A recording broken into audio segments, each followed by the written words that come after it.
Decade of Love, 공감의 10년, XSFM. 그 아실의 유승균 PD입니다. 국정원이 대공수사권의 부활을 원하고 있습니다. 소리박사 배명진 교수는 여당의 일감을 맡으며 명예를 되찾기를 원하고 있습니다. 대우조선은 명태균 씨에 얽힌 자신들의 과거가 들키지 않기를 원하고 있습니다. 이번 주에도 국정감사는 막아야 할 것들이 참 많았다는 말씀입니다. 24 국정감사 기록실입니다.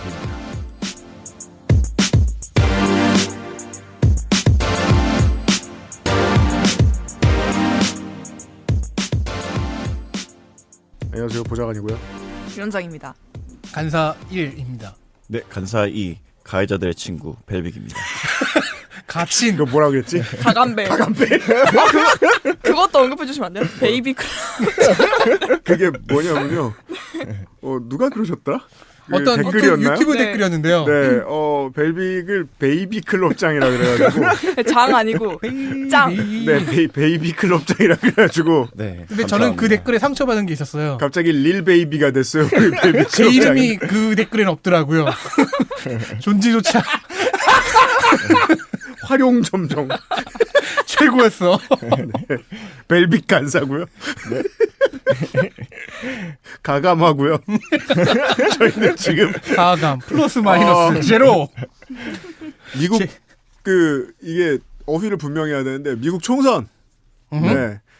이게 미주 한인 그 언론사의 어휘를 참고하는 게 가장 도움이 됩니다. 왜냐하면 미주 한인 언론사는 거기에서 이제 아는 후보들도 많고 모든 선거들에 다 관심이 있으니까 뭐 시장도 있고 뭐 그쵸. 검사장도 있고 그렇잖아요. 네. 그래서 이걸 총선이라는 사실을 알고 있어요. 총선이라는 말에 해당하는 완벽하게 개념에 해당하는 우리나라 선거는 없거든요. 우리나라는 지방선거는 지방선거, 국회의원 선거는 국회의원 선거, 대통령 선거는 대통령 선거인데 미국은 아니죠. 선거 한 번 하면 와라라라 뽑죠. 그래, 즉 총선거 네. 토탈. 그러니까 생각해보니까 총선이라고 하는 것도 조금 어폐가 있는 거네요. 그러니까. 다만 공화국이 처음 개창하던 시절에는 저렇게 많은 사람을 한꺼번에 뽑아야 된다는 이유만으로도 총이라는 글자를 붙이는 게 문제가 없었는데 지금은 관습상 그렇게 쓰고 있을 뿐이고 정치는 보통 관습에 의해서 아무도 물어보지 않고 하는 일들이 되게 많단 말이에요. 예를 들면 모든 걸 집계하고 기록할 때 대한민국에서는 첫 줄에 올라가는 곳이 서울시 종로구인데 그 이유는 불분명하죠. 공식적으로는. 실제로는 뭐 대통령이 거기 있다니 지금 있지도 않지만 바뀌지도 않고. 그리고 언어 생활에도 그런 관습이 있죠. 아직도 우리는 전기세라는 말을 많이 써요. 전기 요금입니다. 네. 근데 세금이 왜냐면 아니죠. 제가 이게 왜 깨달았냐면은 국감에서 몇몇 의원들이 전기세라는 단어를 썼어요. 네. 근데 그렇게까지 나이가 지긋한 사람들도 아니었어요.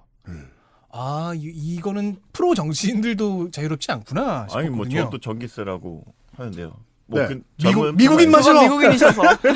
KBS 세라고 안 하잖아요. 수신료라고 하지. 심지어 네. 미국은 제대로 민영화가 됐는데 2024년 미국 대선 총선 개표가 지금 시작되고 있는 아침에 지금 녹음을 하고 있습니다. 국정감사 기록실 마지막 주간입니다. 베이비 클럽장에게 발음 연습을 시킬까 합니다. 그것은 알기 싫다는 용산에서 실내를 담당하고 있는 컴스테이션, 큐어 바이 네이처 QBN, 읽고 듣고 말하는 오디오 학습지 이마카라 니혼고, 내 몸의 응원과 격려, 로하스웰 식물성 멜라토닌 함유 앤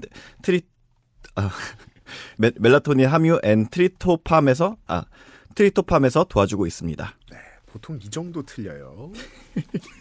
안 잘랐다 이게. 지금 안 잘랐다 얘기잖아. 너무해.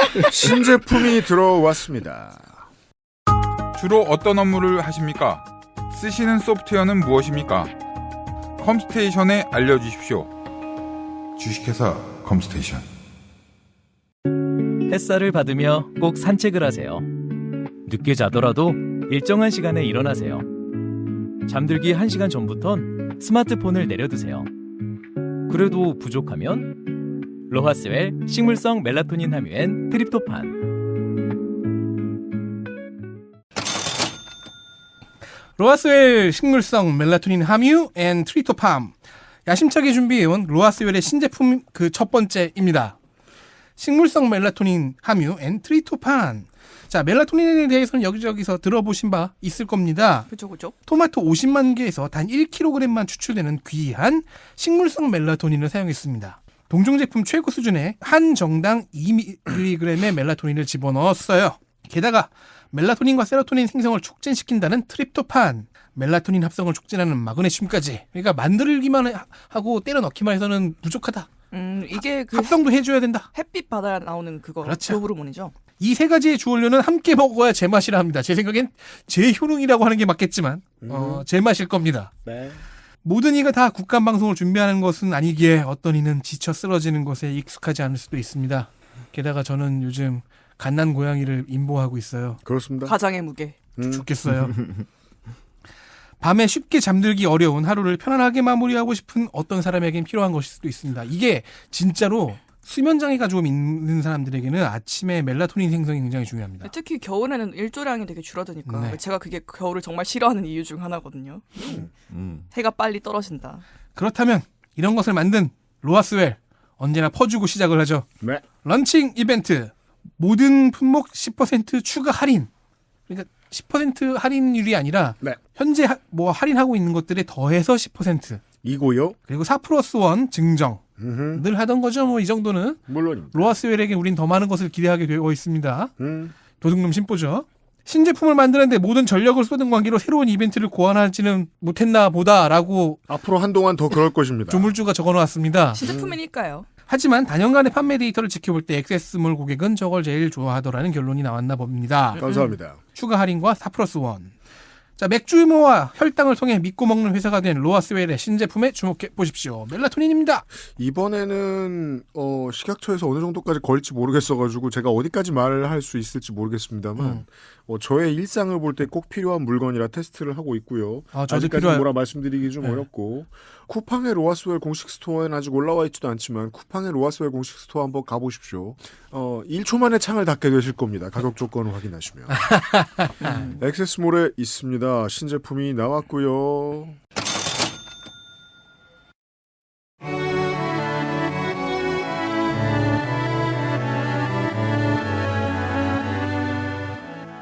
(24) 국정감사기록실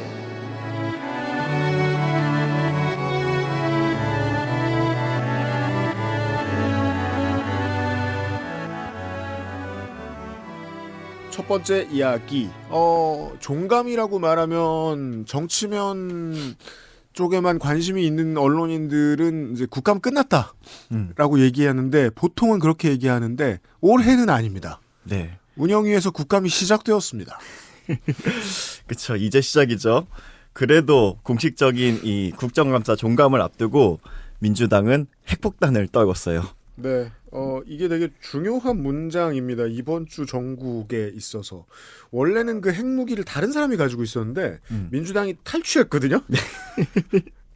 네. 그리고 적극적으로 이제 마지막 날 전에 신나게 폭탄을 떨궜고 네. 그래서 다음 날이었던 운영위원회 대통령 비서실 국감장은 시종일관 명태균과 윤석열 대통령 간의 통화 녹취록이 마치 접경지역 대남방송과 같이 끊임없이 재생이 되었습니다. 이렇게 멍 때리고 있으면 고양의 소리처럼 아련하게 그러니까 들려옵니다. 모든 의원들이 DJ가 돼가지고 맞아요. 턴테이블을 돌리고 있었죠. 네. 그렇죠. 이슈 하나 우리의 소리를 찾아서 국민의힘 강승규 민주당 윤종군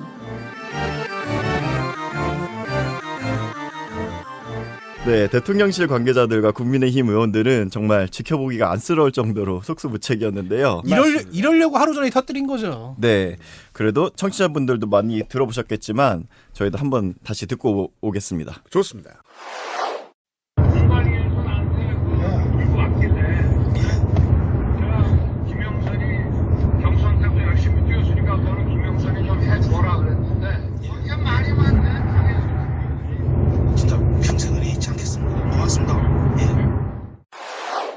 기본적으로 이제 국민의힘 의원들이 어떻게 수비를 하나 뭐 결과는 잠시 후에 알려주십니다만 이 목소리를 듣고 있으면 이게 AI 윤석열이다라는 거짓말은 할 수 없다는 걸 알 수 있어요. 그렇죠. AI는 이렇게 드라마틱하게 성조를 쓰지 못합니다. 이 말이 많네. 그리고 김영선이 좀 해줘라고 했는데 이게 안 됩니다. 그리고 계속해서 사실 회화의 특징, 틀리는 문법.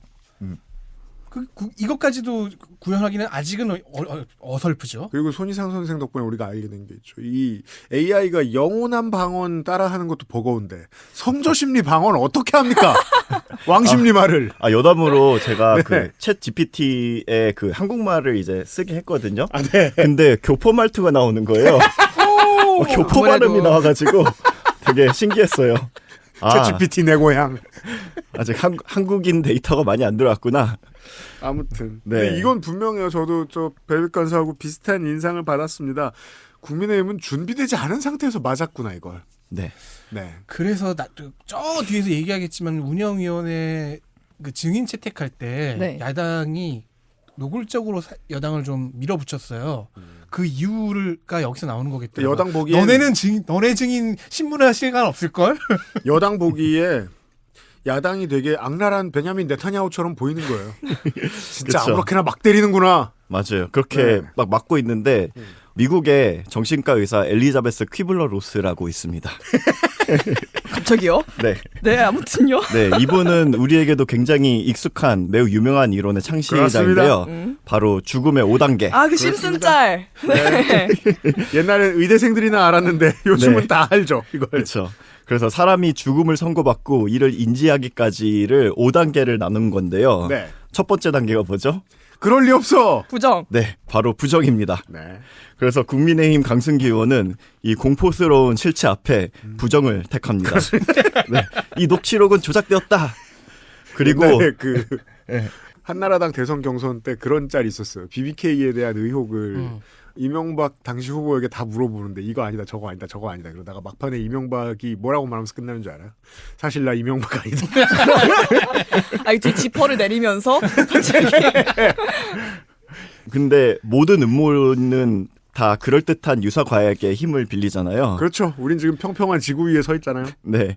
그래서 바로 배명진 교수의 소리규명연구소의 성문 분석 결과를 의지합니다. 우와 반갑다. 네. 이건 조금 여담인데 무한도전이 13년 동안 방영을 하다 보니까 진짜 모든 상황에 들이맞는 짤이 항상 있잖아요. 그죠. 지난주에는 그 심슨즈에서 카말라 해리스 옷 입고 있는 대통령이 나오던데요. 맞아요. 심슨도 정말 뭐 20년, 30년 넘게 계속 방영을 해왔으니까 그런데 저는 비록 뉴비기는 합니다만 그 아실도 12년 동안 방송을 했잖아요. 네. 그러다 보니까 다루지 않은 게 없습니다. 그렇습니다. 네, 이 소리규명연구소에 관련해서는 그 알실 273회 PD 수첩 리와인드 에피소드를 참조해 주시기 바라고요. 네. 마치 그 디지몬에서 가끔 이렇게 오랫동안 안 나오다가 다시 나오는 몬스터가 있을 때 보면 반가운 것 같은 느낌이었어요. 이 소리 그리고 박사님. 대충 네. 이쯤에 헬마우스도 잠깐 다뤘었고요. 완전히 박멸되신 줄 알았는데 아니었어요. 레오몬인 거죠. 정말 이 방송 업계에서는 굉장히 유명해 하셨더라고요. 그러니까 다들 의지를 하고 있다가 어느 순간 모두가 손절을 해버린. 그래서 특히 방송 작가들이 네, 잘 알더라고요. 아무튼 모든 무리수가 그러한 것처럼 강승규 의원은 정진석 비서실장에게 질의를 시작하면서부터 리스크를 택합니다. 이렇게 물어봐요. 실장님, 혹시 윤석열 대통령의 외교 성과를 흠집내기 위해 바이든 날리면 대화 기록 짜집기 한 거 아시죠? 그때 그 방법을 쓰겠습니다. 라고 네. 공개합니다. 그러면서 그때 그 짜집기를 증명한 곳이 바로 소리규명연구소입니다. 이번 명태균 녹취록에 대한 분석을 한 게 오늘 일부 언론에 나왔어요. 네, 그래서 소리규명연구소는 뭐라고 했느냐? 편집, 이거는 편집이다. 그래서 조작을 가리기 위해서 바람소리와 같은 배경 잡음이 인위적으로 추가된 거다. 그리고 총 17.5초 동안 크게 세 구간이 상이하게 구분이 되는데 이거는 짜집기라는 소리다. 왜냐하면 정말 세 구간이 명확하게 그 음파 분석을 해보면 네. 명확하게 낙인다. 막 이런 얘기를 했어요. 그게 녹취라는 건 너무나 광범위한 수음의 대상을 상대로 녹음을 하는 거라서 외부 바람 소리가 우리가 평상시에 느끼는 것보다 좀 크게 들어가죠. 대기와 기류는 무슨 짓을 하더라도 바뀝니다. 화장실 문을 열어도 바뀌고요. 옆 사람이 지나가도 바뀌고요. 이걸 녹취 같은 걸 들어보면 드라마틱하게 알 수 있거든요. 심지어 컵라면을 열어도 바뀝니다. 네. 공기의 온도차가 바뀌면서 바람이 바뀌는 거예요. 근데 진짜 저희 스튜디오만 해도 이제 책상 하나 바뀌었다고 좀 많이 달라졌잖아요. 사이즈이. 아 그건 네. 그건 그렇죠. 왜냐면 소리가 막 이렇게 굴절되고 반사되는 율이 달라지니까. 네. 이 소리 박사님은 그런 걸 완전히 무시해요. 네. 예, 자연 법칙도 곧잘 무시하시는 분입니다. 근데 거기다가 이거는 녹취의 녹취였잖아요. 그거를 이제 다른 핸드폰으로 녹음을 했던 건데. 그래서 스피커폰 소리를 녹음한 네. 그런 느낌이죠. 네. 그래서 정말 이후 그 매우 자세하게 구간 뭐 몇 초에는 뭐 이런 식으로 구체적으로 조작 의혹을 설명을 하는데요. 사실 이게 너무 짜치는 내용이라 가지고 이후 질의에서도 굳이 강승규 의원을 비롯한 국민의힘 의원과 대통령실 관계자들은 조작을 가지고 물고 늘어지진 않아요. 저 아마 강승규 의원이 첫 마디 했을 때부터 바이든 알리면 기억하시나요?라고 하자마자 이제 여당 의원들이 속으로 아이고. 좋게 됐다. 옆에서 정수리가 차갑죠. 왜 저래? 들죠. 이러면서 진짜. 네, 그래서 그것보다는 오히려 그 발언 내용, 윤석열 대통령의 발언 내용이 문제가 될 거 없다. 여기에 실드를 치는 데 집중을 했죠. 하지만 민주당의 윤종근 의원은 굉장히 잔인합니다. 이번에 야당에서 불필요할 정도로 잔인한 사람이 2명 있는데 그중 한 명이 윤종군 의원이에요. 네. 그래서 보통 이 로드 FC가 있잖아요, 우리나라에. 네. 근데 로드 FC 수준의 경기력을 가진 선수를 상대로 정찬성을 데려다 놓진 않잖아요. 아, 네, 그렇습니다. 네. 체급을 맞춘다. 네. 근데 윤종근 의원은 뉴스타파 봉지욱 기자를 소환합니다. 그렇습니다. 난 누구를 상대할 때는 최선을 다한다. 정녕 그게 초등학생일지라도 말이지. 그렇게 말하는 내 앞에 마이클 조던. 그러니까 이게 상대가 준비가 돼 있어야 스포츠 용어로 밴픽을 하죠 미리 경기에 들어가기 전에 저희는 봉지욱 기자를 빼겠습니다 라고 미리 밴을 좀 해놓을 마음의 준비가 되지 않았습니다. 국민의힘은. 네. 그래서 네, 윤종근 의원은 소리규명연구소가 어떤 곳인지 알려달라 이렇게 봉지욱 기자에게 질의를 하고요. 봉지욱 기자는 배명진 교수를 처참하게 까발리는데요. 2018년부터는 업계에서 전문가로 취급받지 않는 분이라면서 PD수첩에서 소리박사 배명진의 진실이라는 보도를 언급합니다. 이 보도를 팟캐스트 버전으로 컨버전한 것이 그 알실의 그 방송이었죠. 273회. 그렇습니다. 네. 그 외에도 뭐 소리로 탈모와 난임을 치료한다는 말을 저서에 적기도 했고. 그러니까 이제 제가 이 PD수첩 방송분 2개를 다 접했는데 대학 다닐 때 교양 삼아서 음향학을 기초를 들은 적이 있거든요. 네. 그 기초 수업에서 들었던 모든 내용을 다 어기고 있었어요. 그 정말 새록새록 살아나더라고요. 아 맞아 그런 내용이 있었는데. 네. 아니 파형이라는 건 저도 서상준 감독도 건조도 일주일 내내 들여다보고 있는 것인데 파형을 보고 막 감정도 분석해요 이 사람. 네. 말이 되냐고요. 진짜 이상한 걱정스러운 분입니다. 음향학의 101이 아니라 그냥 1을 몰라요. 그러니까 뭐 대단히 귀한 자료인 것처럼 말씀하시는 분이에요. 네, 그래서 정말 이 PD수첩 보도가 완전히 이 배명진 교수에 대한 실체를 까발렸는데 봉지욱 기자는 이렇게 반문해요. 이 보도가 자신의 연구 인생 전체를 부정하는 방송이었음에도 불구하고 고소 고발을 하지 못한 이유가 뭐겠느냐. 어우 잔인해라. 봉지욱 기자. 네. 이어서 배명진 교수의 성분 분석으로 인해서 뭐 여러 가지 일화도 얘기를 하는데 그중 하나는 수사 당국이 이 배명진 교수의 분석을 토대로 이제 수사를 하다가 엉뚱한 용의자를 지목했다는 거예요. 그래서 이 용의자가 엉뚱한 용의자가 누명을 쓰게 됐다. 이런 일화도 설명을 했어요. 근데 조금 더 심각한 증언도 이어졌는데요. 최근에는 그래서 이 배명진 교수가 뭐 하나 하고 이제 봉지욱 기자가 파봤대요. 네. 근데 놀랍게도 그 JMS 정명석의 성폭행 재판에 있어서 그에게 유리한 증언을 했다는 거예요. 그 기본적으로 그 방송가에 배명진 교수가 알려진 이유 중에 하나가 작가들도 PD들도 쉽게 섭외되는 학자를 되게 좋아합니다. 그리고 쉽게 섭외되는 학자가 듣고 싶은 말을 해주면 되게 좋아합니다. 네. 배명진 씨는 그게 다 되는 사람이었어요. 네. 부른 다음에 이거 이렇게 들리지 않아요? 라고 하면 네 그렇게 들립니다라고 말하는 사람이죠. 이런 걸 제일 좋아할 PD는 누구죠? 세상에 이런 일이. 그렇죠. 그 방식을 계속해서 먹고 산 사람이라는 거예요. 나중에 장사가 안 되면 JMS라도 주워 먹어야죠. 그쵸. 그렇게 살고 있다는 뜻입니다. 그래서 이 정명석의 피해자가 성폭행 현장에서 용기를 내어서 녹음을 했거든요.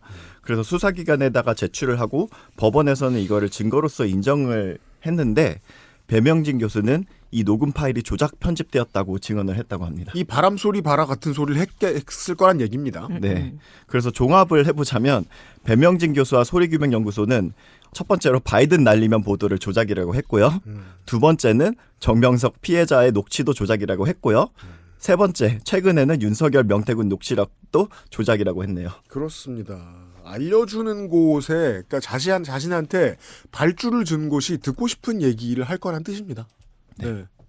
그런 일을 하는 사람들이 정말 많은데 이 사람은 특히나 위험한 사람이었어서 PD수첩도 주목했던 거였거든요. 그 사실 다시 한번 참고해 봐 주십시오. 이런 일이 있었더랬어요. 그리고 이게 정치적으로 상징하는 바는 뭐냐. 국민의힘은 아무런 준비도 되어 있지 않다. 명태균 녹취록에 대해서. 네. 야, 전날 터졌는데 어떻게 돼 있겠어요. 네. 그리고 최근에 들어보면 이따가 또 한 번쯤 얘기할 수도 있긴 있는데 명태균 씨가 최근에 민주당에 분노했단 말이에요. 자기들 얘기 막 갖다 쓴다. 고발하겠다. 고소하겠다. 이런 식으로 얘기해요. 죄명은 뭐지? 근데 이게 나중에 만약에 근데 법원에 가서도 어차피 그 관계자의 신원은 가릴 수 있으니까 녹취를 한 관계자가 명태균 씨와 어떤 대화를 하는 상황에서 명태균 씨가 다른 대화를 하는 걸 듣고 있는 거면 이건 불법이 아니에요. 이 녹취를 쓰는 건. 그 법적인 문제는 그렇다 치더라도 명태균 씨가 왜 화내는지를 생각해보면 이야기가 쉽거든요. 그동안은 천일야화를 본인이 했잖아요. 네. 본인의 이야기를 가지고. 내 이야기를 빼앗겼어. 꾸주와 마이걸. 네. 편집권이 민주당한테 넘어갔잖아요. 네. 이러면 명태균 씨는 더 이상 알듯 말듯한 말로 사람들에게 궁금증을 자극하면서 장난질을 치는 방식으로 자신의 녹취록을 쓸 수 없게 됩니다. 대신에 가장 명확한 때 가장 불리한 방식으로 쓰이게 되겠죠. 그러니까 그게 더 드러난 게 이제 CBS와의 인터뷰에서 그런 말 했잖아요. 아, 지금 아버지 산소에다가 묻어놓은 거 다 태우러 간다. 그러니까 정치적 리더십의 문제는 뭐냐면 대통령실이 옛날부터 원체 당하고 얘기를 안 하고 자기들이랑 쉰소리 하면서 친해지는 사람들 아니면 정보도 안 주고 하니 이렇게 위기가 생길 때 서로 정보 공유가 안 돼서 무엇을 디펜스해야 될지 모르는 상황이 온 겁니다. 네. 그러니까 민주당의 대우가 단일해 보이는 이유는 그들이 잘해서이기도 합니다만 이들이 너무 준비가 안 돼 있기 때문이기도 합니다. 근데 그 잘하는 것도 이야기는 해야 될 것 같아요. 이건 국민의힘도 명태균 씨도 민주당이 이 녹취를 쥐고 조용히 때를 기다리고 있었다는 사실을 모르고 있었다는 거잖아요. 그렇습니다. 그렇죠. 사실 국감 중간에 오히려 터졌다고 네. 하면은 오히려 지금 시점에 와서는 더 뭔가 국민의힘이 방어할 논리를 만들었을 수도 있을 거고. 그렇죠. 이 그만큼 또 네. 보안이 잘 지켜졌다는 얘기고. 네. 배명진 교수가 등장했다는 건 그만큼 준비가 안 돼서 나온 임기응변 밖에 없다는 뜻이기도 합니다. 그런 의미가 있습니다. 광고 듣고 오겠습니다. 광고가 좀 길 겁니다. XSFM입니다.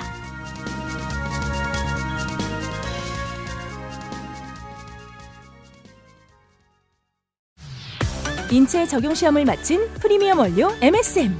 관절 건강엔 QBN. 제조원 주식회사 우리바이오, 유통판매원 주식회사 헬릭스미스. 마사오와 죽돌이의 이맛가랑 연구!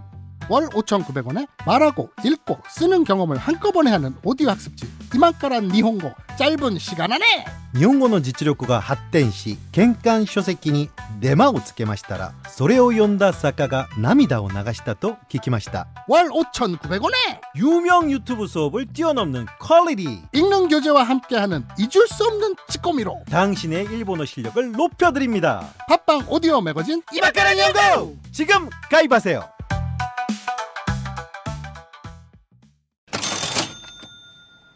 이맛가란 이용고를 구독하면 들을 수 있는 수업 내용의 1%.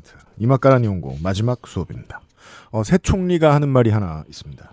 가쿠부스 오시마스. 핵무장을 하겠다. 기억하시고 조심하시길 바랍니다.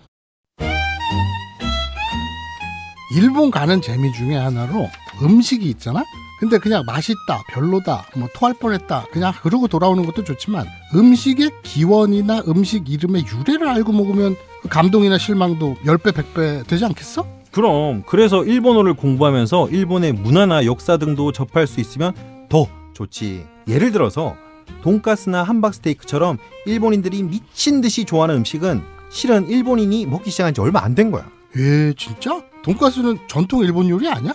얄팍하게 공부하니까 그래. 돈가스도 함박스테이크도 메이지 시대에 일본에 들어온 서양 요리를 일본인이 마게조한 일본 요리, 즉 양식이야. 마게조? 피규어냐? 일본인 눈에 비치는 일본 이미지 중 하나는 창의성이 없다는 거야. 해외에서 들어온 문화 문명을 받아들여서 자기 취향에 맞게 고치는 건 엄청 잘하는데 이걸 마카이조의 나라라고 해. 일본인 스스로 인정하는 일본의 특색이야. 그러니까 그게 마개조가 뭐냐고. 마카이조. 뭔가를 고쳐서 새로 만드는 개조 앞에 악마나 마술할 때 말을 붙인 말이지. 그만큼 싹 다 마구 고쳐버린다는 뜻이야. 이런 일본 음식의 기원이나 요리 이름의 유래에 대해서도 세간에서 널리 쓰이는 교재를 압도적으로 능가하는 수준에서 재미있게 소개하는 방송이 있어. 그런 방송이 있어? 응! 이마카라 니혼고는 일본인이 즐겨 먹는 메뉴를 깊이 파고들면서 소개하는 한편 실제로 현지에 가서 주문하는 방법까지 가르쳐주는 코너도 있다니까. 팟빵 앱에 접속, 하단에서 매거진 선택, 이마카라 니혼고 정기구독 클릭! 이거지! 저는 옆에서 듣고 있고요, 이걸. 퀴즈. 클리블랜드에 개원한 비뇨기과 일본인 의사를 부르는 별명은? 오하이오 고자. 아 뭐야. 저 같은 사람도 배울 수 있는 일본어 교재와 방송이 함께 따라오는 일본어 학습지. 5,900원을 내겠느냐? 네. 월 5,900원에 팟빵에서 이마카라 니혼고를 학습하실 수 있습니다. 미나상 신지마스. 여러분 믿습니다. 아 이거 한마디만. 네. 왜 제목이 이마카라 니혼고냐? 네. 지금부터 일본어 그렇습니다. 할 때가 됐죠. 지금 당장입니다. 이마카라 니혼고. 민남에 가신 대로. 광고 듣고 돌아왔습니다. 광고라고 인정하기 싫어하지만 운영위에는 폭탄이 많았다고요. 이슈 2. 명태균식 여론조사의 기법 분석. 민주당 이소영.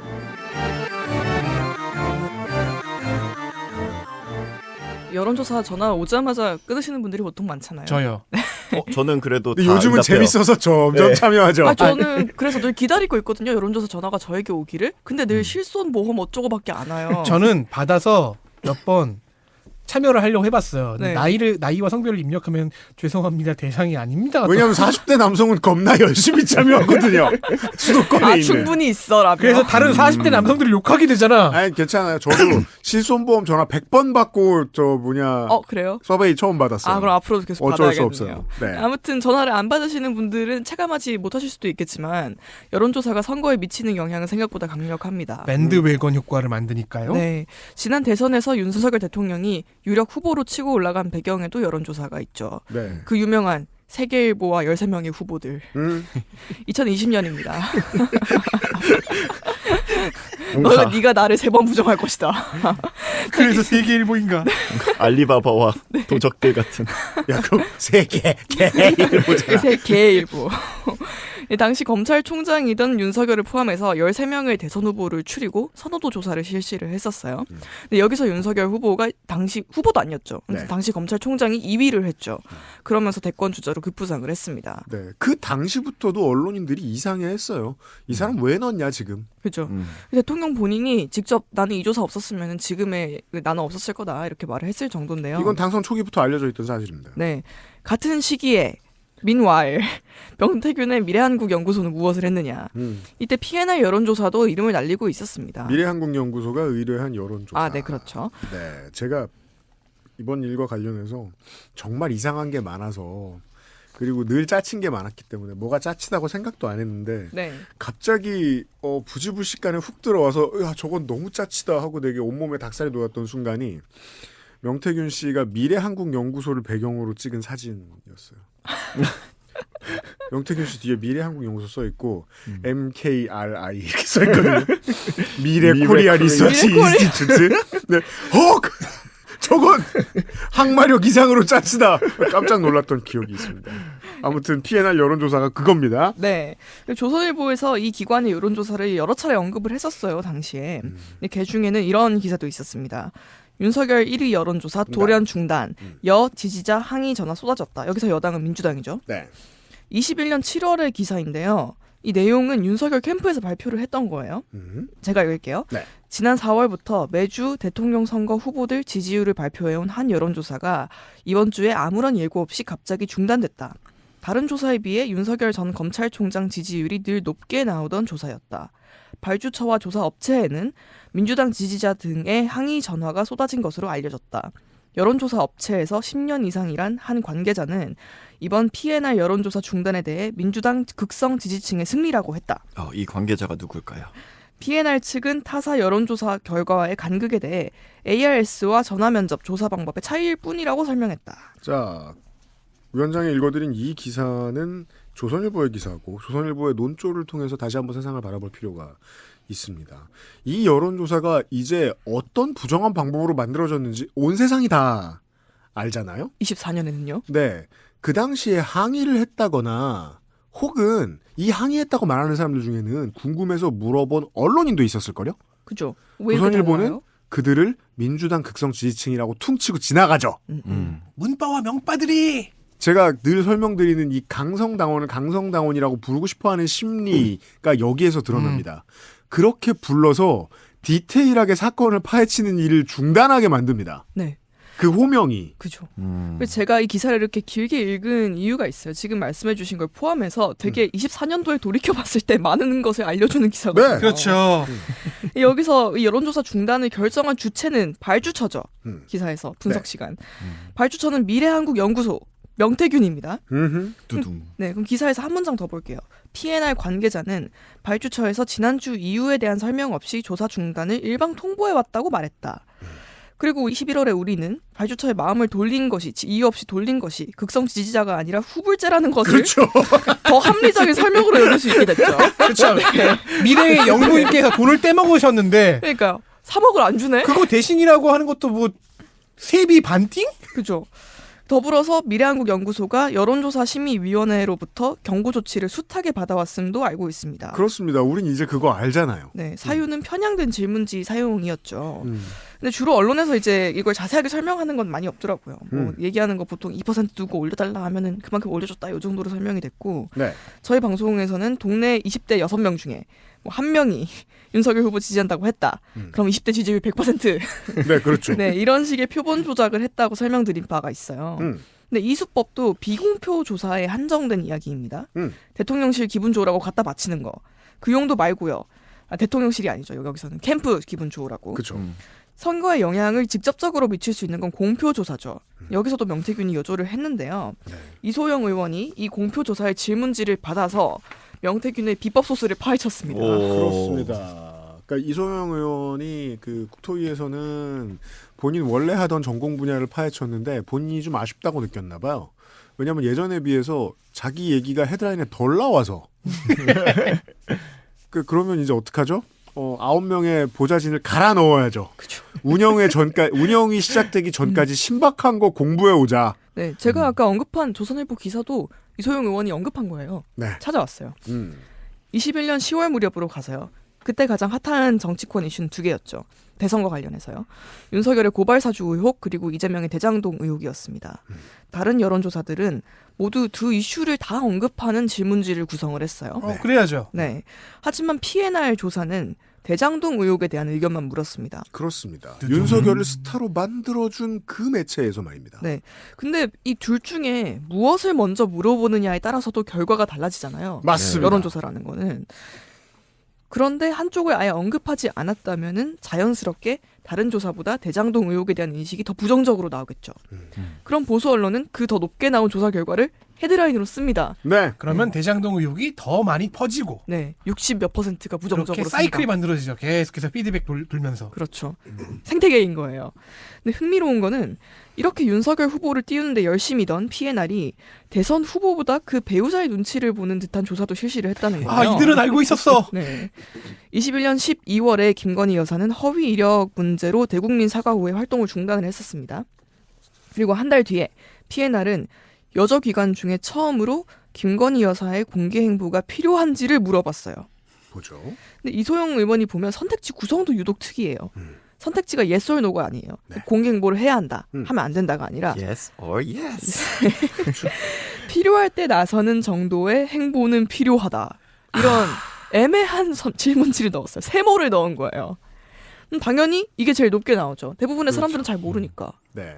그러면은 적극적인 공개 행보가 필요하다는 의견 완전 O 이건 25%가 나오잖아요. 근데 기사 제목은 이렇게 나와요. 김건희 재등판해야 58%. 그렇죠. 그러니까 5점 척도 질문에서 1, 2, 5의 사례를 내주고 1, 2의 앤서를 합한 거죠. 그렇죠.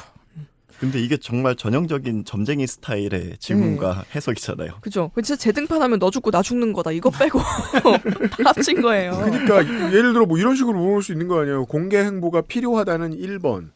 공개 행보가 필요할 때 나서는 정도의 행보는 필요하다 2번. 완전 죽었으면 좋겠다 3번. 그렇죠.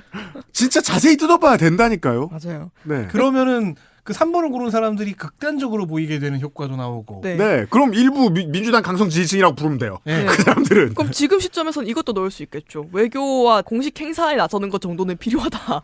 이런 것도 넣을 수 있겠죠. 네, 맞아요. 여기까지가 이소영 의원의 질의 내용이었고요. 뒤는 제가 좀 추가 조사를 해봤어요. 명태균의 후불제 여론조사가 정치자금법 위반이라는 의혹이 있었죠. 아무튼 그 순간엔 거래가 안 된 거니까요. 네. 그래서 명태균이 여기에 대해 반박을 한 거는 공표조사만 보내주고 비공표조사는 내가 보낸 적이 없다. 그러면은 그 비공표조사는 왜 한 거죠? 그죠. 나 내 기분 좋으라고. 공표도 안 했고 클라이언트한테 주지도 않았고. 모의고사인가요? 내 마음 편하려고. 물론 저도 이제 트위터를 통해서 배우긴 했어요. 네. 지 취미로 그 투표를 거는 놈들이 종종 있어요. 있죠. 오늘 나는 뭘 먹는다. 근데 그건 돈이 들진 않잖아요. 이 여자와 헤어진다. 뭐 이런 거 걸잖아. 미친놈들이. 그죠. 돈은 안 들잖아요. 그죠. 그러면은 공표조사를 살펴봐야 되겠죠. 근데 공표조사는 의뢰 주체가 언론사요. 특히 머니투데이를 끼고 많이 했습니다. 그리고 선관위에 신고도 됩니다. 그래서 머투도 지금 할 말이 많아야 돼요, 지금. 네, 조용히 있죠. 그래서 기부 행위로 볼 수 없다고 주장을 했었어요, 명태균이. 근데 이상한 거는 명태균 씨가 언론사를 끼고 한 여론조사의 비용도 본인이 부담했다는 거예요. 언론사가 안 주고? 네. 근데 이걸 또 정확히 따져봐야 돼요. 정확히는 삥 뜯은 돈을 썼습니다. 그렇죠. 누구한테 뜯었느냐? 네, 강혜경 씨에 따르면요. 이건 증언입니다.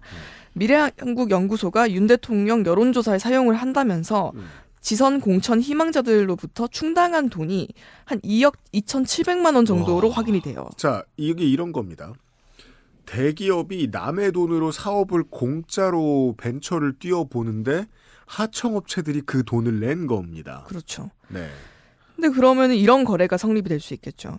여조의 대가로 공천을 받았다라고 많이 얘기를 하잖아요. 근데 그게 아니라 여조의 대가로 세비를 주기로 하고 그 담보로 공천을 건 거예요. 이거 주택담보대출이잖아. 그렇죠.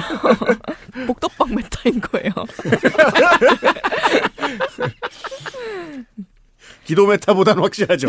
네. 우와. 이렇게 되면은 정치자금법 위반이 성립이 되겠죠. 안 될 수 없잖아요.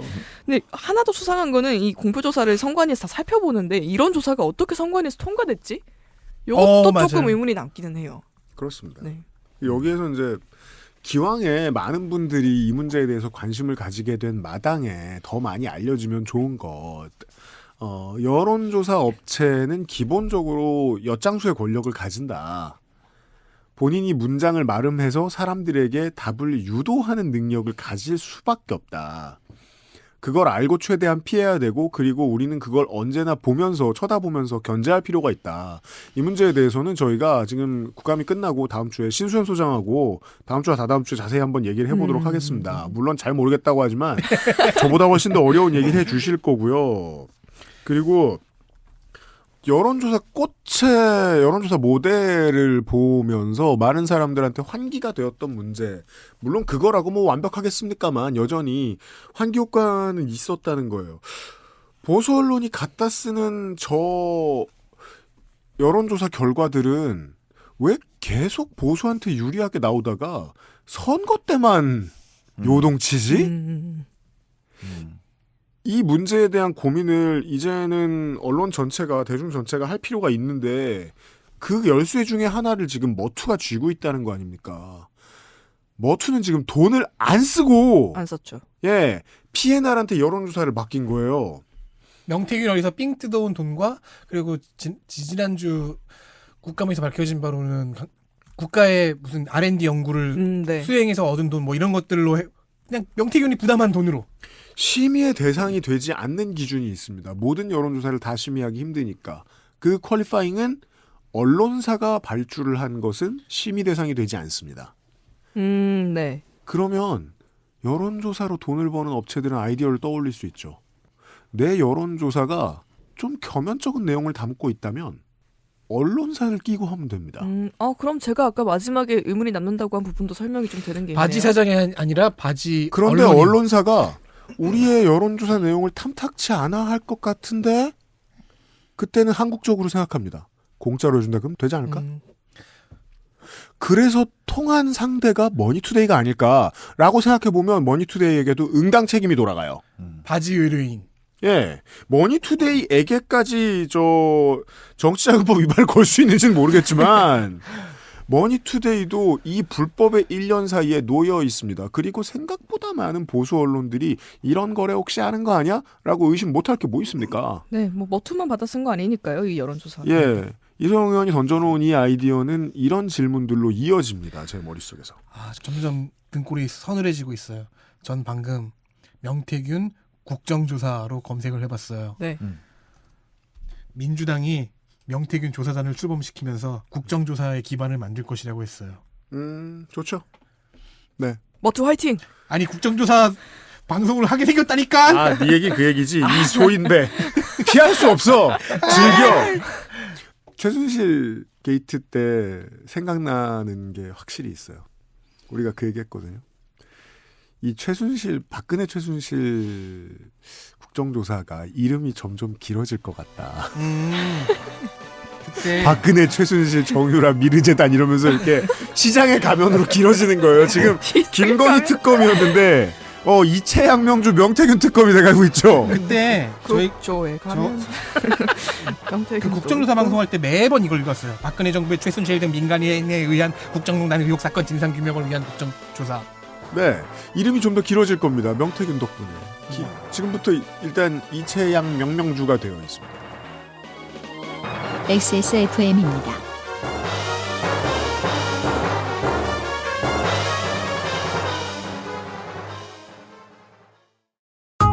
내장 그래픽을 갖춘 안정적인 CPU, GPU에 가장 적절한 메인보드, 하드디스크만 써본 분들은 상상조차 하기 힘든 속도의 M.2 SSD, 기능성과 디자인을 모두 충족하는 케이스까지 이달의 PC로 빠르게 구매하실 수 있습니다.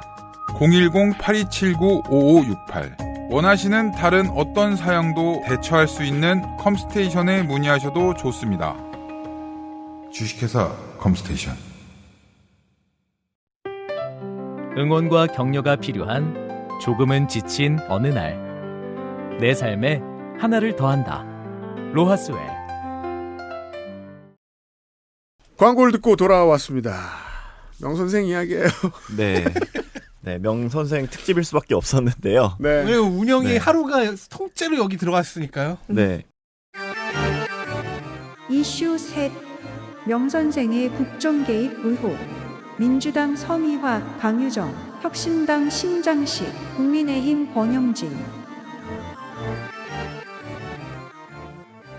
그 명태균 씨가 본인이 입을 열면 세상이 뒤집어진다고 언론 인터뷰에서 그렇게 말을 해왔잖아요. 물론 이분이 기본적으로 허세와 과장이 장착된 사람이긴 하지만 네, 이번엔 미륵보살도 되시고. 네, 그렇죠. 그리고 페이스북에 본인이 올렸죠. 미륵보살 사진을. 네, 근데 명태균 씨에 대한 의혹이 드러나면 드러날수록 도대체 이분이 행사하는 영향력은 도대체 얼마나 컸던 걸까라는 두려움도 커지는 것 같아요. 그동안 우선 여론조작과 공천 개입 정황을 위주로 언론들은 보도를 해왔잖아요. 근데 운영위의 마지막 국감장에서는 여러 의원들이 이보다 더 큰 영향력을 행사한 의혹을 제기를 했습니다. 민주당의 서미아 의원과 강유정 의원은 강혜정 증인과의 질의를 통해서 명태균 씨가 창원 국가산업단지 선정에 관여를 한 정황을 파헤쳤는데요.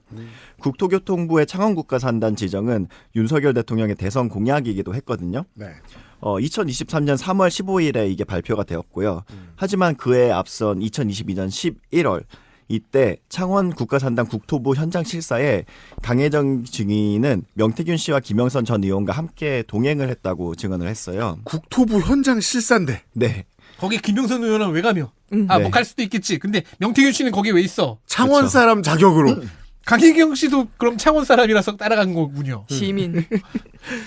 이어서 서미화 의원은 원희룡 장관과 김영선 의원이 창원 국가산단 연명 결의 건의문을 들고 있는 사진을 띄웠거든요. 근데 강혜경 증인은 이는 명태균 씨의 지시로 이뤄진 문서라고 하면서 어느 의원한테 사인을 받으라는 것까지 하나하나 다 지시를 했다고 합니다. 네. 명 씨는 창원 국가산단 선정 하루 전날에는 현수막을 만들라고 지시도 했고, 이건 녹취록이 풀려 있죠. 네, 서미아 의원은 명태균 씨가 창원 국가산단 기획, 실무, 선정, 홍보까지 다 한 셈이라고 정의를 했고요. 그 최순실 게이트 때 그런 얘기를 했었어요. 그래도 비선이라 그렇지 최순실 씨가 박근혜 씨보다는 훨씬 유능하다. 이 경우에도 명태균 씨가 김영선 의원보다는 조금 더 유능한 것 같아요. 왜냐면은 명태균, 김영선 두 사람이 이제 결별한 후에 김영선 의원은 수조물을 마시지 않았습니까? 그거보다 훨씬 나았네요. 그죠. 김영선 의원은 문장을 만들고 맺을 줄도 몰라요. 우리가 이번 주 초에 확인했잖아요. 아무튼 민주당 강유정 의원은 이어서 명태균 씨가 국토교통부 투기과열지구 해제 과정에 있어서 힘을 쓴 결과 2022년 7월에 세종 대신에 경남 창원 의창이 포함됐다는 의혹을 제기를 했어요. 게다가 창원 산단 후보지 선정 과정에 있어서 추후에 지역이 변경이 됐는데요. 강유정 의원은 이것이 명태균 씨의 입김으로 인한 것은 아니냐 이렇게 질문했어요. 두 가지 얘기입니다. 네. 국토교통부 투기과열지구 해제가 한 번 바뀌었다. 네. 근데 그게 22년 여름이다. 근데 그때 세종이 빠지고 의창구가 들어갔다. 네. 명태균 씨가 뭘 했는지 알아봐야 하는 거 아니냐라는 건 기본적인 질문이고, 창원산단 후보지 선정에서 지역이 변경됐다는 건 창원산단 입지 내에서 어딘가가 빠지고 어딘가가 들어갔다는 얘기입니다. 네, 정리 감사합니다. 네. 이에 강혜경 증인은 본인이 의견을 제시했던 거에 비해서 조금 빠졌던 땅이 있어서 추가로 확보를 더 해달라고 건의를 했다고 증언을 했고요. 자, 보세요. 민간인이 여기에 답변이 있으면 안 되잖아요. 네. 근데 강혜경 씨는 준비된 답이 있죠? 네. 그쵸. 어느 경우에 준비된 답이 있죠? 했을 때. 내가 실무자였다. 예. 관할인 국토교통부의 원희룡 장관과 명태균 씨는 원 장관이 제주도지사 때부터 자주 소통한 사이라고 말을 했습니다. 아, 네. 한 사람 더 잡아먹습니다. 이게 익숙한 광경이라 신기하지 않을 뿐이지, 네. 뭐 얘기하다 보면 명태균한테 하나씩 잡아먹힙니다. 그 네. 센가치로의 행방불명에 가오나시를 왜 그 가오나시 인형에 뭐 넣어주는 네. 그 오토마타 있잖아요. 맞아요. 참고로 이 원희룡 장관이 그 강혜경 씨를 고소했다는 기사를 오늘 본 것 같아요. 네. 아니 아마 우리 시장님처럼 고소장을 써놨겠죠. 손을 덜덜 떨며. 네. 네. 게다가 이 현장 실사 당시 보고를 했던 담당 국장은 4급에서 3급으로 승진이 됐는데, 명태균 씨는 이 사람이 국가산단 후보지 선정에 열심히 이바지했기에 승진했다고 강혜경 씨한테 얘기했다고 해요. 어이구, 승진 이유도 아시고요. 이 문장은 원희룡 장관이 얘기해야지 옳은 네. 문장이잖아요. 왜 명태균 창원 시민이 말하기에는 수상할 정도로 많은 것을 아는 민간인. 네. 그래도 저는 가해자들의 감수성을 이해하기 때문에 또 뭘 준비했습니다. 네. 어쨌든 실드도 있었는데요. 네. 국민의힘 권영진 의원은 이러한 민주당 의원들의 의혹의 제기를 반박을 했는데요. 우선 국가산단 발표 하루 전에 현수막 만드는 거, 이거에 대해서는 지방자치 행정을 해본 사람이면 다 아는 내용인데 이거 별거 아니다. 이렇게 원래 얘기했어요. 그 동네 아저씨가 다 만들어준다. 근데 진짜 네. 이날 그 운영이 여당 의원들 반박이 다 이런 식이었어요. 선거 해보면 다 알지 않느냐. 지방 맞아요. 해보면 다 알지 않느냐. 근데 네. 그래서 선거하면 나도 오빠 많다. 나도 오빠 많다. 그 이미자 의원. 의원이네. 그러니까 이미자 의원이 그렇게까지 순발력이 없을 줄은 몰랐어요. 맞아요. 그나마 권영진 의원은 유능하더라고요. 이 사람. 맞아. 그래서 여당에서 얼마나 그 순발력 있게 이 자중질환 속에서 어떻게든 방어를 해내는 사람은 뭐 주진우 의원, 권영진 의원 이런 사람들은 좀 유능해 보이더라고요. 맞아요. 그러니까 저는 이 명태균 게이트가 거대한 세계관의 충돌을 드러낸다는 점에서 정말 흥미로워요. Worlds collide. 그러니까 지금 국민의힘도 물론 위쪽에서 메시지가 없으니까 대처를 못하는 거기도 하지만 어떤 경우에는 우리는 평생 이렇게 살았기 때문에 그러니까요. 이게 사람들에게 비난을 받는다는 게 너무 어색해서 좀 더 준비가 안 된 모습을 보이는 건 아닐까?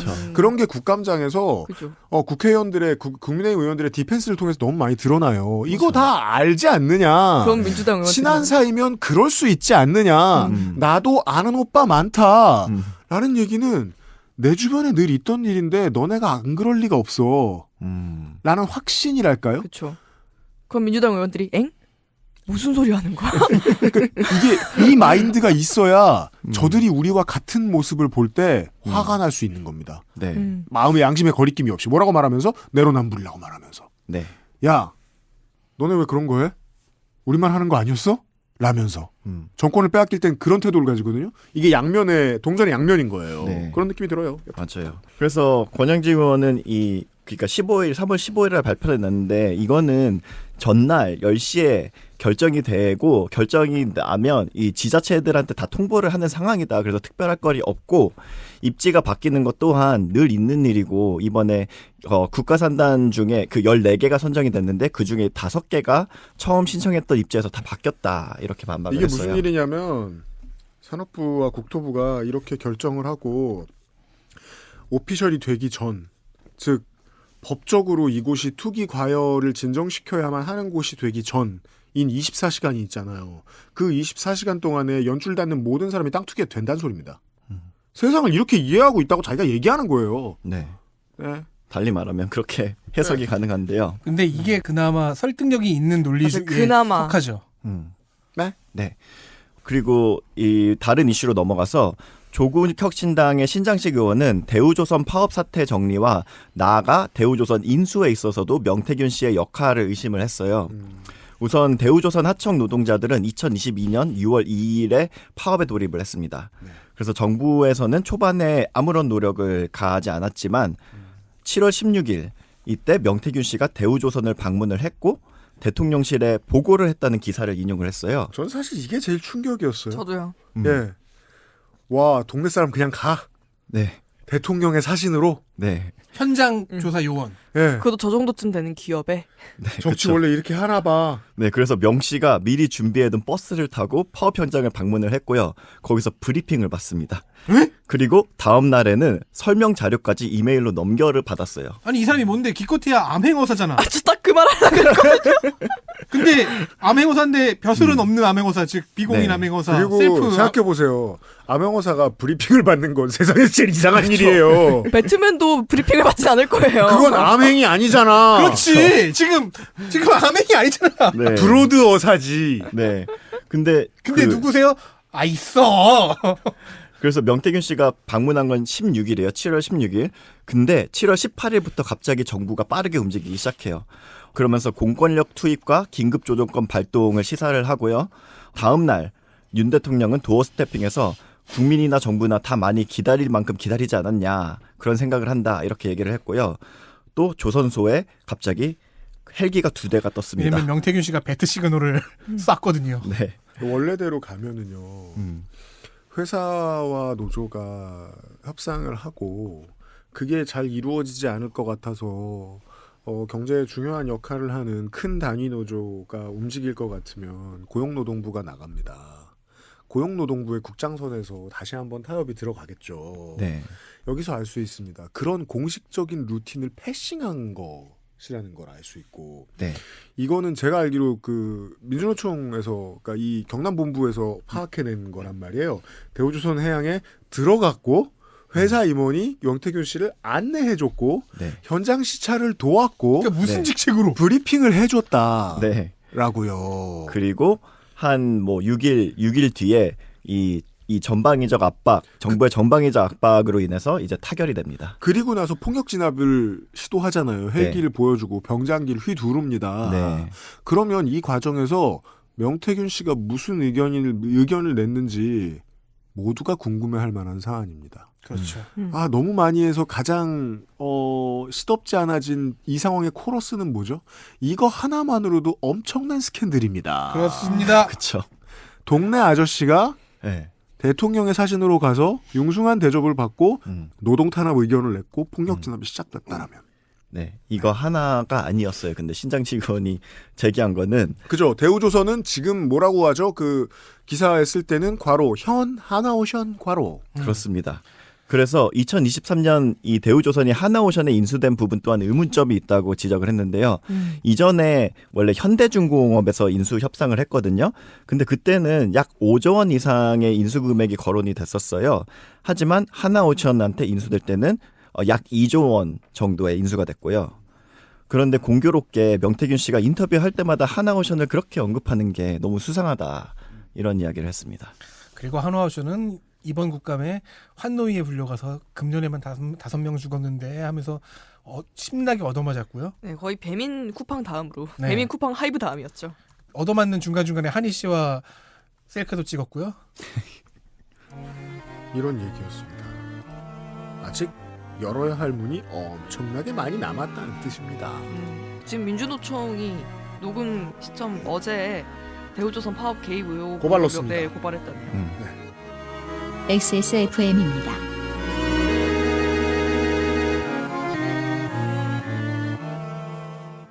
건강기능식품 광고입니다. 100억 균주? 기본, 프리미엄 덴마크산? 기본, 제로 칼로리? 기본. 기본은 충분하다. 이제는 맛있게. 눈꽃처럼 사르르. 프리미엄 유산균 큐비엔 사르락토. 제조원 비포단 유통판매원 주식회사 헬릭스미스. 마사오와 죽돌이의 이마카란 연구! 월 5,900원의 초급을 고급으로 발전시켜드리는 오디오 학습지 이맛가란 연구. 짧은 시간 안에 日本語の実力が発展し、以前より自民党をさらに嫌いようになった自分を発見することができました。 월 5,900원에 유명 유튜브 수업을 뛰어넘는 퀄리티. 읽는 교재와 함께하는 잊을 수 없는 찌꼬미로 당신의 일본어 실력을 높여드립니다. 합방 오디오 매거진 이마카란 연구! 지금 가입하세요. 광고 듣고 돌아왔습니다. 자, 정보위 내가 굳이 무리하지 말라 그랬는데 덕질 간사가 하나 퍼왔습니다. 그러니까요, 자 여러분, 우리 국정조사 방송이 자꾸 머릿속에서 떠오르는데 잠깐만 잊어보기로 합시다. 왜요? 다른 걸로 갑시다. 심장 떨려요. 그래 국감 방송하는 거 아니었어요? 나가. 무슨 말씀이시죠? 국정조사 방송이 자꾸 떠오른다고요. 아, 국정조사. 무서워. 피하려 들지 마세요. 피하고 싶어. 아, 국조랑 국감 너무 헷갈려요. 그건 미국인이라서. 나이스. 영어로는 뭐라고 하지? 네, 아무튼. 자, 진정하시고요. 이슈넷 국가정보원에 대한 의심. 익명의 야당 의원. 정보위원회의 국정감사는요, 특수성 때문에 완전 비공개입니다. 네. 그래서 끝나고 나서 간사들이 언론에 발표해주는 정도의 이슈만 알 수가 있습니다. 그래서 저 이 국감방송 시리즈에서도 2017년 첫 시도에서만 다뤘고요. 그 이후로는 그냥 생략을 했죠. 네. 왜냐면 언론에 발표를 한다고 해도 발의한 의원이 누군지 아니면 질의의 세부적인 내용 같은 것은 비밀 정보를 유추하는 데 쓰일 수가 있으니까 생략을 또 해요. 금년 정보의 내용도 그렇습니다. 현재 시점에서 찾을 수 있는 발표는 사흘 일정 중에서 이틀째인 군 정보부대 파트 국감의 발표 하나예요. 네. 어떻게 했냐. 가장 중요한 이슈 한두 개를 했다고 이야기한 후에 여당 간사가 국민의힘 의원 중 하나가 한 질의를 소개를 했고요. 그게 이제 구글러스가 대통령실 등의 보안시설 지도를 서비스로 제공하는 것을 질의했대요. 그러자 야당 간사가 아우 그럼 우리도 하나 해야지 하면서 이슈 하나를 꺼냈습니다. 그러니까 원래는 협약 밖이었는지 아니면 느슨한 협약 내용이었는지. 자, 야당이 한 질의 중 하나는 국방부의 정보조직 개편안에 관한 것이었습니다.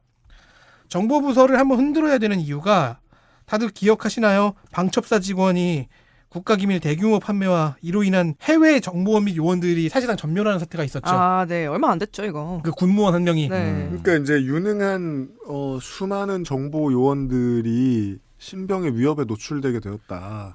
좀 더 살해 당하게 말할 것 같으면 그 일 계속하면 죽게 생겼다.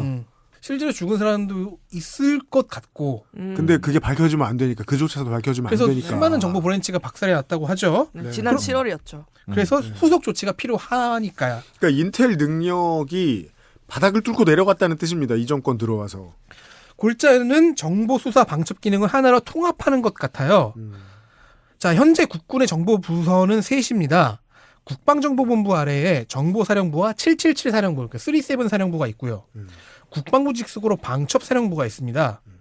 이 셋을 하나로 묶어서 일원화를 하고 정보사령부와 37 사령부의 일원을 확대하는 게 부서 개편안이라고 합니다. 야당은 이걸 김용현 국방장관이 자신의 정치적 영향력을 확대하는 시도라고 의심을 했다는 거예요. 곰곰이 생각하면 좀 이상합니다. 정보 파트에서 정보가 크게 새나갔어요. 그래서 그걸 일원화한다? 보통 그럼 더 쪼개지 않나요? 그러니까요. 그러니까 저 미국이라서 또 얘기를 하면 미국은 정보기관들이 다 쪼개져 있어서 서로 이제 경쟁을 하는 원래는 그게 맞죠. 그래서 시스템이거든요. 군 내부에도 셋으로 나뉜 거예요. 각자의 기능이 다 다른 네. 다르게 어디는 방첩, 어디는 정보 이런 식으로. 뭐 근데 이해를 일단 한다고 쳐요. 근데 인원을 확대한다는 것은 내부 감사 인력을 확대하는 게 아니면 잘 들어맞지가 않습니다. 그래서 제가 좀 더 찾아봤어요.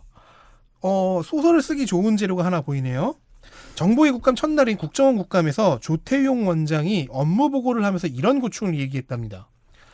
수사권이 없는 현재의 국정원이 금년에 간첩 10여 명을 찾아놓고도 경찰에 넘겨야 한다. 이게 고충이래요. 무슨 말을 하고 싶은 것이냐. 이게 이래서 한계가 있다는 식으로 원장이 말했다는 거예요. 그래서 대공수사권 부활을 원하고 있습니다. 그렇습니다. 국정감사에서 그런 말을 했다고 합니다. 그리고 이것은 여당의 주장과 동일합니다. 네. 자, 그럼 연결시켜볼까요? 국방부와 군의 정보부서 확대 및 일원화와 국정원의 대공수사권 부활을 연결하면은 뭔가 섬뜩해지죠? 뭔가 섬뜩한 걸 하고 싶어 하죠. 때로 상대를 과대평가해야 할 때가 있어요. 모든 가능성에 조심을 해야 되니까. 그러니까 저 민주당의 김민석 최고위원 같은 사람들이 이런 베테랑들이 나서가지고 쿠데타 관련된 자료들 찾으려고 애쓰는 거 아닙니까? 네. 정치는 무엇이든 할 수 있는데 아무리 무능한 사람들이라도 한 칼은 있으니까. 그러니까 당선도 되죠. 그 한 칼이 명태균이었다는 걸 지금 밝히고 있는 중이지만. 정보위 국감 얘기에서 말인데 이제 덕질 간사의 결론을 이 두 가지 사례로 정리를 해볼 수 있어요. 요즘 들어 출처가 불분명한 우크라이나 전장에서의 북한군 사진과 동영상이 계속 돌아다니죠. 네. 좀 합성인지 아닌지도 뭐 파악이 안 되고. 그러면서 우크라이나 정보부서에서 받았다. 혹은 우크라이나에서 활동하는 무슨 전쟁 지역 활동가, 분쟁 지역 활동가한테 받았다. 이런 식으로 얘기해요.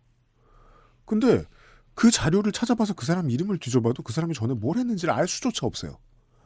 이런 자료들이 너무 많아요. 어떤 사람은 중국인으로 의심되기도 하는데. 일반적 정보 심리전이 아닐까를 반드시 생각해야 되거든요. 그럼 그 다음은 뭐냐면 심리전을 통해서 누가 뭘 얻어가는가인데 이건 최근에 언론들이 많이 해석을 해드렸단 말입니다. 실제로 대한민국 정부가 이 심리전을 통해서 얻어가고 싶은 건 북한에게 좀 더 도발을 하는 다른 방법이 있지 않을까라고 생각하는 거 아닐까? 그러자면 북한이 이런 일을 하고 있고 저런 일을 하고 있는데 요새 러시아에 파병도 했으니까 우리가 해야 할 일은 러시아를 더 자극하는 거다. 라고 말하면서 러시아를 통한 북한과의 대리전 혹은 한국 땅을 배경으로 한 국지전 같은 일이 생겨서 북풍을 타고 정치적 이득을 얻어보려는 것이 아닐까라고 생각하면 이야기가 대충 맞아는 들어가거든요. 이 심리전이 왜 나오나? 한국 사람들은 북풍에 속지 않는데 우크라이나를 배경으로 한 북풍을 이렇게 근거 없는 뉴스를 우리가 많이 봐야 되는 이유가 뭐지? 혹시 지금의 정치적 위기를 타개하기 위한 거 아닐까? 100% 알 수는 없습니다만 그 외에는 처음에 얘기해준 증거가 되는 일 중에 하나예요. 덕질 간사가. 그런 일이 있었죠. 국정원이 북한을 염탐하는 어떤 자료를 배포하다가 그 자료를 어디서 받았다라고 해서 그 자료를 제공하는 민간업체의 로고를 빼지 않은 채 넘겼고 그 사진을 찍은 위치를 보았을 때 그 회사가 어디 있는지를 적국이 알 수 있도록 정보를 노출하는 사고가 있었습니다. 아니 그런 허술한 기본이 안 된 거죠. 근데 그런 사고는 그 정보 파트가 일원화되면 더 많아질 거예요. 그렇죠. 그러니까 북한군 훈련시설 자료 출처를 노출한 거였단 말이에요. 이걸 들켜요. 근데 그걸 어디서 받아왔는지도 다 까여요. 자랑 한번 하는 대가로 어마어마하게 많은 인텔을 잃게 되죠. 일단 그 회사와의 거래가 끊기거나 그 회사의 목숨이 끊기거나 관련된 정보 브랜치들의 그러면 목숨도 끊겼겠죠. 정보 활동을 하는데 은닉 비용, 추적 비용 이렇게 보통 얘기합니다. 그 모든 게 다 늘어나게 되죠. 예. 자, 실제 정보전을 할 능력은 엄청나게 취약해져 있어요. 그런데 수사권은 달래요. 정치적으로 대공수사권을 가지고 대한민국 보수가 했던 일을 생각하면 어림없는 얘기거든요. 근데 원하는 게 같은 거 아닐까? 만약에 지금 우크라이나에서 온 출처가 불분명한 자료를 쓰는 것과 동일한 의도라면 대공수사를 정치적 목적으로 하고 싶은 거 아닐까? 실제로 방첩과 정보 능력은 다 상실했으니까 더더욱이 그게 맞는 거 아닐까? 그 모든 비용을 넘어서는 이득이 당장 취할 수 있는 게 있다면 그것밖에 설명이 안 되긴 하죠. 외부를 향한 정보전이 무능한 사람들이 정보전 역량을 키워달라고 하면 내부의 적을 만드는데 그 역량을 쓰려고 하는 거 아닐까? 정도의 논리를 만들어 봅니다. 그리고 김영현 국방장관은 그 과정에서 자기의 이름을 알려서 무언가 자리를 차지할 방법 같은 것도 상상하고 있을 거라고 나쁜 저 같은 사람은 추정을 해보는 거죠. 정보위 국감에서는 드러날 게 많이 없습니다. 웬만하면 다 지켜줘야 되고 네. 저희는 국정원과 군이 들킨 것만 말씀드린 겁니다. 그것만 보더라도 어떤 스토리가 머릿속에서 떠오르지 않을 수는 없다는 말씀을 드리면서 원래 정보위 국감은 이렇게 군불 떼는 그런 재미로 보는 거예요. 따뜻하다. 생각해 보시라고요. 에어버스라는 회사였어요. 이 정보를 취합해오는 회사가. 로고를 박아놓고 국정원이 그 보도자료를 돌렸다고요. 그러면 이게 이제 대기업한테서 위험한 일 수주해서 하는 그 하청업체랑 똑같은 건 게 저 회사 일 맡아온다는 건 내가 죽는다는 얘기예요. 이러면 누구한테 일을 맡깁니까? 국정원 요원들도 마찬가지. 이 정권 들어와서 난 죽게 생겼어요. 빨리 퇴직해야죠. 아니면 지금 투항해서 민주당 공천 받아야죠. 살고 싶으면. 계속 일하다 죽을 수도 있으니까. 예. 자, 요 정도 강조드리면서 영태균과 함께한 한 시간을 마무리 짓도록 하겠습니다.